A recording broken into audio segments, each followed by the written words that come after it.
ಈಗ ಬಯಾಲಜಿ ಅವ್ರು ಕೇಳಿದ್ರು, ಕಂಪ್ಲೀಟ್ ಬಯಾಲಜಿಯಲ್ಲಿ 38 ಲೆಸನ್ಸ್ ಇದೆ ಮೇಡಮ್ 12th. 38 ಲೆಸನ್ಸಲ್ಲಿ ನಾನು ನಿರರ್ಗಳವಾಗಿ ಒಂದು 12ರಿಂದ 13 ತಾಸು ತಗೊಳುತ್ತೆ. ಪೇಜ್ ನಂಬರ್ 1ಇಂದ ಸೆಕೆಂಡ್ PUC ಲಾಸ್ಟ್ ಪೇಜ್ವರೆಗೂ ನಾನು ಫ್ಲೋ ಕಟ್ ಮಾಡಿದೆ. ಜಸ್ಟ್ ಸ್ಟೂಡೆಂಟ್ಸ್ ಕ್ಲಾರಿಟಿಗೆ ಹೇಳ್ತೀನಿ, ನಾನು ಕನಿಷ್ಠ ಒಂದು 200-300 ಸಲ ಓದಿರ್ತೀನಿ. ಸೆಲ್ಫ್ ಪ್ರಿಪ್ರೇಷನ್ ಪಾಠ ಮಾಡುವಾಗ ನಂಬರ್ ಆಫ್ ಟೈಮ್ಸ್ ಓದಿರ್ತೀನಿ. ಈಗ ಸಪೋಸ್ 12th ಮಗು ಅಂತ ಕೇಳ್ತು, ಮಾಲಿಕ್ಯುಲರ್ ಬೇಸಿಸ್ ಅಂತ ಇದೆ. DNA consist of 3 components, nitrogen base, penta sugar and phosphate. There are 2 types of nitrogen bases, purines and pyrimidines. Purines are 9-member double ring nitrogen bases, adenine guanine example. Pyrimidines are 6-membered single ring nitrogen bases, cytosine thymine example. Penta sugar present in DNA, it's called deoxyribose. Double helix model of DNA was given by Watson and Crick in 1953, belongs to Cambridge University of England.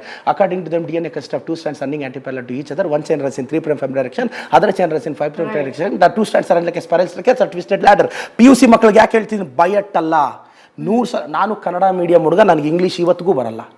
ಆದರೂ flow ಹೆಂಗೆ ಬರ್ತಿದೆ ಗೊತ್ತಾ ma'am? The reason I read it for 100 or 200 times.